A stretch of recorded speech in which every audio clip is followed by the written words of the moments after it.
All right, so today we are taking a deep dive into a really fascinating Japanese dish. It's called omurice.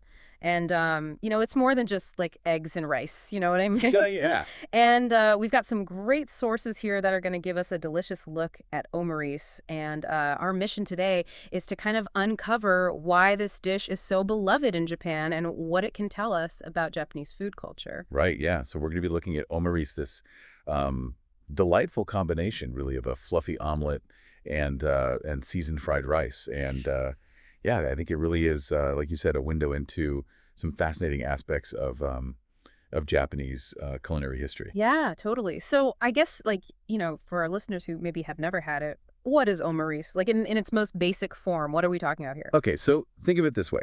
You've got a bed of flavorful fried rice, and it's often seasoned with ketchup, Okay. which gives it kind of a unique sweet and savory tang. And Interesting. then that's all wrapped up in or topped with a soft, often slightly runny omelet. Okay, yeah, yeah. And what's really interesting about omurice is how this seemingly simple combination really resonates deeply as a comfort food across generations in Japan. Yeah, that's a great point. Our sources definitely talk about it as comfort food. And it's interesting they say it's like a staple in Japanese cafes, homes, casual restaurants. It's like kind of everywhere in Japan, right? Yeah, it really is. It's kind of it carries this strong sense of nostalgia. Yeah. It's a real taste of home for a lot of Japanese people. That's cool. Now, I think, a lot of people might think, oh, omurice, that's like some ancient Japanese cuisine, but that's not really the case, right? Like, how far back does it actually go? Right. Yes. So its origins can actually be traced back to the early 20th century Okay.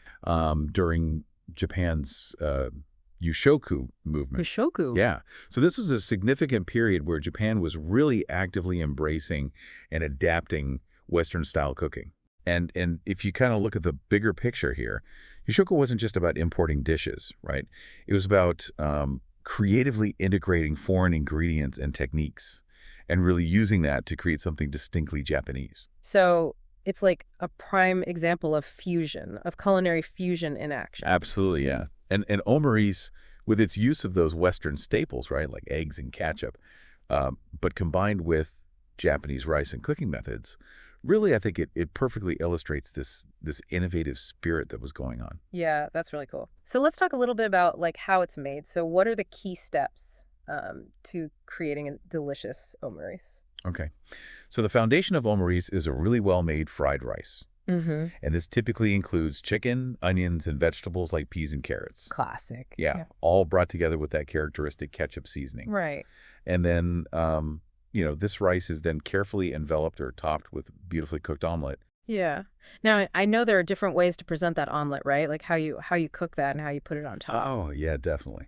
So while the classic style is a fully formed omelet, over the rice, um, the currently popular style, which is called fuatoro. Fuvatoro, wow. Fuatoro. So this style emphasizes a very soft, almost liquidy omelet that's gently draped over the rice. Oh, wow. Yeah, it's all about that creamy texture. Oh man, that sounds amazing. Now, aside from just being a delicious dish, our sources, they really highlight a pretty deep cultural significance to omurice in Japan. Like, what is it about this dish that makes it so special for Japanese people? That's a really key point. I think it's more than just a meal, right? It's woven into the fabric of everyday life there. Yeah. Like think about how often parents prepare it for their children, or how it's a regular feature in school lunches. Right, right. Yeah, it really makes you think about like what seemingly simple dish from your own upbringing, Uh-uh. evokes those similar feelings of warmth, nostalgia. Yeah, totally. It's like a culinary security blanket in a way, right? Exactly. Yeah. Yeah. And I understand there are even like restaurants that are dedicated to omurice. Like they just do omurice. Oh yeah, definitely. So places like Taminoki, they really showcase um, the versatility of omurice. Okay. They offer this astonishing array of variations, and they attract a really wide audience. People Mm. who are eager to experience all these different forms of omurice. Wow. So it's a pretty big deal within Japan. What about its global reach? Is omurice starting to catch on internationally at all? It might not yet have the global recognition of say like sushi or ramen, Yeah, yeah. but omurice is definitely on the rise internationally. Interesting. Yeah, things like social media and the growing presence of Japanese cafe culture worldwide are definitely introducing it to new audiences. That makes sense. And it seems Hmm. like something that wouldn't be, too difficult for people to try making at home, like if they're interested after hearing this episode. Exactly, yeah. Yeah. The straightforward preparation and the accessibility of the ingredients make it a fantastic gateway into Japanese comfort food for anyone who's looking to, explore beyond the well-known dishes. Yeah, I love that. So I guess ultimately, Omurice kind of tells this really fascinating story about how culinary influences, from different places can be adapted and integrated to create something new and something that people really cherish.